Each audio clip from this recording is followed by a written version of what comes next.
What's up, guys? You might remember me. My name's Tooth, and I used to do a little show called Game Grips. It's been a long time, and I'm finally back.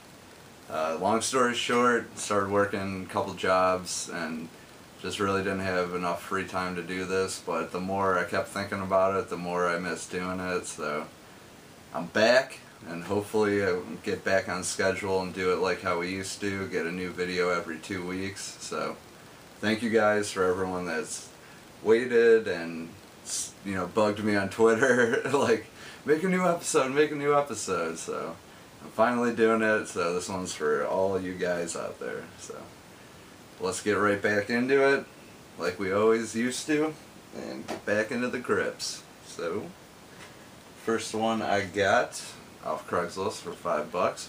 I got King of Fighters R2, the Neo Geo Pocket Color. Got very lucky with this one.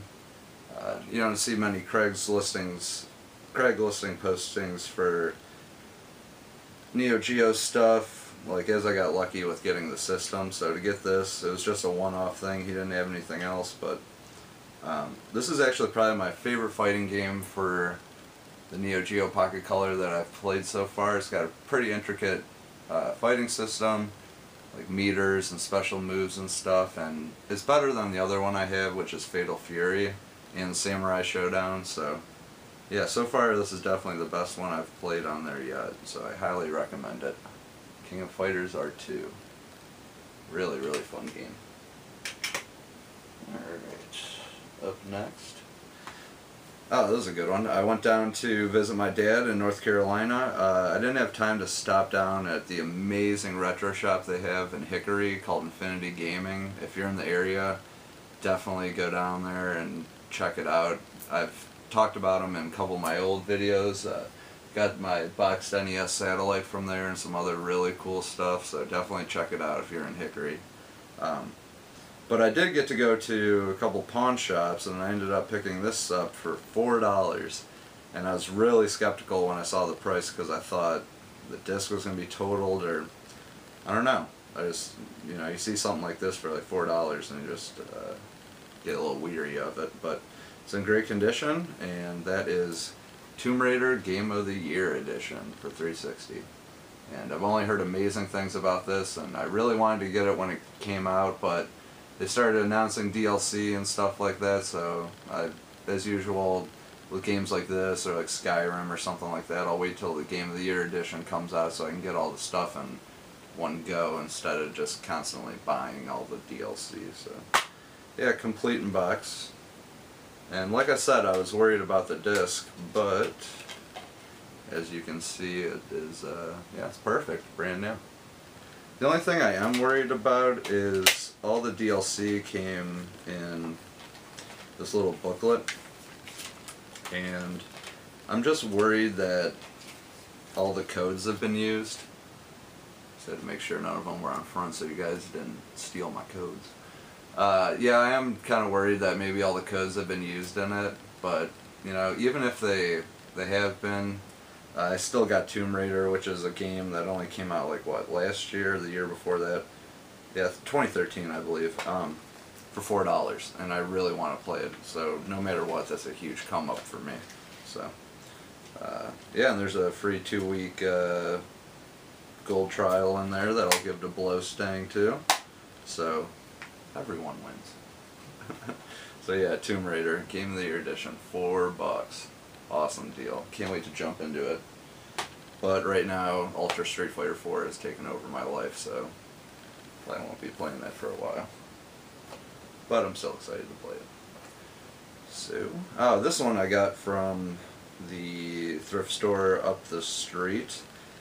I've talked about them in a couple different videos, how they're starting to kind of realize what games they have. Like, last time I was there, they had Mario Party 2 or 3 for like $25, and that's, you know, exactly what it's worth. So yeah, they had this, and I've never played it. I'm a huge fan of survival horror, so I thought I'd take a chance on it. Looked at some reviews, and they said it was average, and you know, whatever. So for $5 I picked up Obscure: The Aftermath. So this is for Wii, and this is actually a sequel to a obscure PS2 game called Obscure. So I don't know. It looks pretty cool. I guess the review says it was kind of campy, which I love in horror movies. Like, I love when things are intentionally bad, so I'm really looking forward to that. And also, it's co-op at the same time. A second player can join at any time, so yeah, I really want to get into it with 16-bit Akira and check this out and see if it's any good. So for $5 I'll take that chance. Complete in box, and the disc is in brand new condition, so yeah, I'll report back. Whatever, even if it sucks, $5, well, it's alright. You gotta take a chance sometimes. Looks cool. Looks cool enough. The next thing I have, I did an awesome trade with Jake Simpson on Vine. If you're on Vine, go follow him. Really cool dude. I had a double of Adventures in the Magic Kingdom, Capcom game, which I think is pretty underrated. I don't know. It's got sentimental value for me, but whatever. Cool common game you can get for a couple bucks. He wanted to get rid of this because he wasn't a fan of it or didn't like it or whatever, and I actually like this game. So I traded him Adventures in the Magic Kingdom, and I got Ghostbusters 2. And as you can see, he was nice enough to print out the original book. So it's a paper, just a normal piece of paper, but it's kind of like a reproduction of the original box art. So that was really cool and really nice of him. So thanks so much, Jake. I really appreciate that. As you can see, the cart's in basically mint condition, exterior-wise. Also, all the pins are really in good condition. There's a little bit of sticker residue on the back, but it'll take me 2 seconds to get that off, and then this thing will be brand new. So yeah, again, Jake, thank you so much. Really cool. And really excited to add this to my collection. This is light years beyond the first Ghostbusters, so don't let you turn you off from trying out this game. The first Ghostbusters cannot steer you away enough. It's horrible, it's so hard, it's not fun at all. This one, really fun, and I really like it, so. Didn't have it in the collection, very excited. Again, Jake Simpson on Vine, go follow him, killer dude. Thanks, Jake. Keep going with all my boxed games. Next up we have, stay with the NES for now. As you guys know, if you've watched the show before, I love bootlegs. I love bootleg NES games. So when a new game store opened up the street for me, James Games in Fairview Park, I cannot recommend it enough. If you're in Cleveland, come and check it out. Amazing prices, amazing people. Everyone's really nice up there. Really, really good selection of retro and modern stuff. But I went up there opening day, saw this, and just had to get it because I love bootlegs, and that is King of Kings, the early years. Yeah, the early years, just had to make sure. So as you're thinking, you know, what the heck, that's an NES game? That doesn't look like a normal NES game? Well, Wisdom Tree made bootleg NES games, and their games are some of the last ones that were ever released on the Nintendo Entertainment System. And they were a Christian-based video games company, so they'd make Christian video games, as you can see from the cover. And for some reason, you know, all the other companies like Tengen or HES that made stuff like this, super bootleg style, Nintendo just shut them down immediately. But for some reason, they never went after Wisdom Tree, which is really weird. So it just makes these games really kind of a strange thing in the NES library. So it's really cool. Most of their games will be either the black one I just showed you, or it's really ugly teal. Really, really gross. They had a company before called Color Dreams, and when their games weren't really selling, they switched to a Christian theme. Basically took their old games and just reworked them into a Christian theme, and Nintendo never went after them. So yeah, it's a weird part of Nintendo history, and I'm always glad to pick these up. So got this for $6. Goes for like 10 to 15 on the high end. So got a great deal on it. So yeah, really glad to have this in my library. And a couple other things. I got this on Craigslist for $8.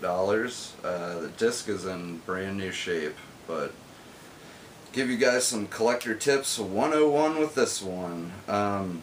Yeah, all I have to do is switch out the CD case, but it's still so gross. One of my favorite fighting game franchises of all time, and that is Soul Calibur.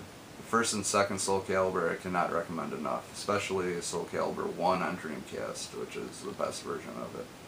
But as you can see, this thing is picked up from a heavy cigar smoker, and yeah, just gross. That used to be white. Or clear, you know what I mean? So just disgusting. I had to leave it out in my mudroom for like 2 days to get rid of the cigar smell. So just really gross. I mean, the game's in amazing shape and everything, but if you have a collection of anything, be it video games, vinyl, books, do not smoke around them. They will discolor and reek, and just does nothing for reselling if that's what you're into, or just collector wise. It'll just turn all your stuff horrible and discolored, and go smoke outside if you're gonna do it. Yeah, it's supposed to, you know, it used to be white. I mean, it's still kind of white, but just, I don't know, when compared to that, really gross. But like I said, all I have to do is switch out this nasty CD case, and I'll be good to go. And the reason I had to leave it out in the thing, because even the manual in the game still had such a strong scent. Because you're probably thinking, oh, why didn't you just switch it out and you would have been good to go? Like, no, this guy was such a heavy cigar smoker that both of these just reeked too. So, but an amazing game, no doubt, and highly recommended to get it. Picked it up for $8, goes for 15 to 20, and 20 on the high end. So, yeah, don't smoke indoors. Go outside. If you're under 18, don't smoke at all. So this other one I've picked up at a used bookstore I go to all the time, and they just recently started carrying older video games, and they were having a 30% off store sale, so I ended up getting a great deal on this, and that is Mega Man X6, complete in box. And I've been looking for this for a while because I love the X series. Not more than the original series, but still Mega Man X, the original for Super Nintendo, is one of my favorite games of all time. As you can see, really good condition, a little scratched up, but very playable. So yeah, I got a great deal on this. I think I got it for like $6.50 or something like that, and it goes for 15 to 20, also 20 on the high end. So yeah, really excited. I need to get 4 and 5, which are also on the PlayStation, and I'll be good to go. But yeah, it's X-Men, classic, X-Men, it's Mega Man, and yeah, just a classic side-scroller like the old one, so can't recommend it enough. And now, for the big grips. Now you're on the edge of your seat. Get ready. Where is it? It's around here somewhere. Alright, for $2, 8 quarters, 200 pennies. I had to do the math real quick. I picked this up, and I could not believe my luck. I picked this up from a VHS store. I know it's really weird to say that in 2014, but there actually is a VHS store around the corner from my house, and it's amazing. And they had some old video game stuff. So for $2, I jumped on this because I have never seen these, and controllers complete in box that are really hard to find too. So this is an original Sony PlayStation controller in box. These came out right when the PlayStation launched, and I'm speechless that I got it for $2. I haven't looked it up, I'm not sure how much it's worth, but regardless, I know it's worth more than $2, and like I said, controllers complete in box are usually hard to find. I still can't find a good price for NES controller complete in box. Like I have the Satellite, the NES 4-score. Can't find a good one even for Super Nintendo one. The N64s went skyrocketed in price. So I mean, to find this complete in box for $2 is just amazing. And as you can see, this is obviously pre-DualShock, so just the old school one, and yep, it's completely brand new, never been used. So I'm not going to use it. I already have a couple PlayStation controllers, so I'm just going to keep this guy in the box, let him age gracefully. So as you can see on the front, go back in.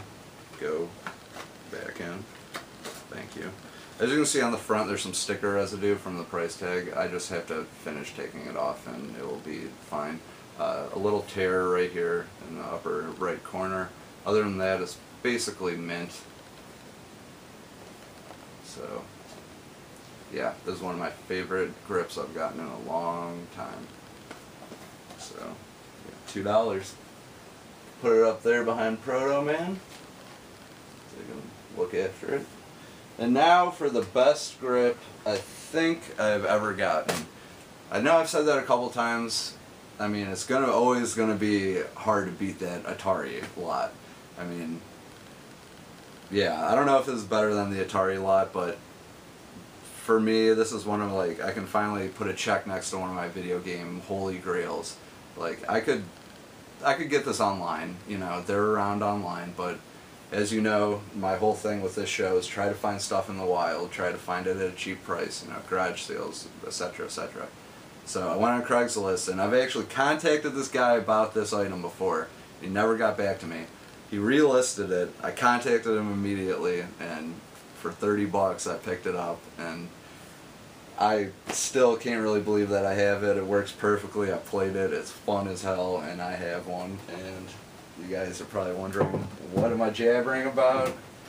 Well, my friends, cord is stuck on my foot. I done picked myself up a Vectrix. I've been looking for this for so long. This is like my retro game, one of my retro game holy grails. So if you don't know much about the Vectrix was a vector graphic based system that came out in around '81. Yeah, it came out after the Atari, and obviously built-in screen, and it comes with a built-in game that's kind of like a clone of Asteroids, but also if you wanted to play games, you would insert them into that slot right there. So it was really easy. This was actually kind of the first semi-portable, I guess you could say. I mean, the Atari, you know, is technically portable, but all you had to do, you could go anywhere, just plug it right in. You wouldn't have to hook it up, you know, behind a TV or anything like that, not even like the old Pong consoles. So all you have to do is just plug this in, and you could just start playing it right away. It is kind of heavy because of the built-in glass screen. It's like, I'd say roughly 30, 40 pounds. But yeah, it came out after the Atari. It wasn't popular, it didn't sell well. So these things are pretty rare. They go for about 150. So to finally get one, I was so excited. And I'll try to get the controller out. The controller is a pain in the butt to get out. All you really have to do is use your fingernail to get the controller out, but sometimes it doesn't want to come out. Come on, buddy. Yeah, I don't think it's going to be able to come out. Which is a shame, because it's really cool. The controller, this is the controller. The controller is built in with this wire, as you can see. It folds out, so when you're done, you just put it right back here. And yeah, like I said, it's a big pain to get out. It's supposed to be really easy. I don't know if it's because of age or whatnot, but this thing, every time I try to bring it out to play it or whatever, it takes me like 20 minutes to get the controller to come out. Yeah, it's just not coming out. So, oh well, I won't bore you with that. But it does need to be cleaned up a little bit. I gotta go over it with Q-tips and some rubbing alcohol and probably some Windex and just really clean this thing up. But once I do, this thing is going to be in mint condition.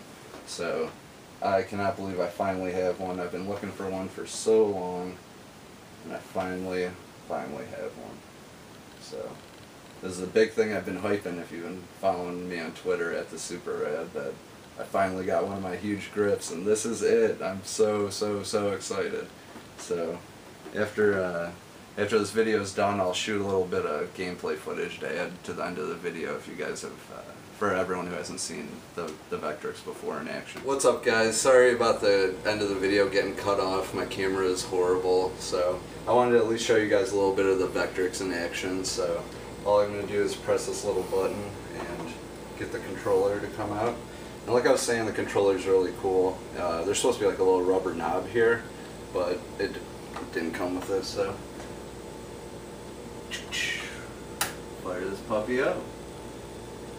I like it. It takes like a couple seconds to warm up, which is cool. I think it's cool. The Vectrex Mindstorm. So as you can hear, built-in audio, and see, the problem is a lot of people will get the Vectrex and in the back there is a thing for light. So they'll think it's broken because they only see they only hear the audio, but they don't take the time to check it out to see that it really works.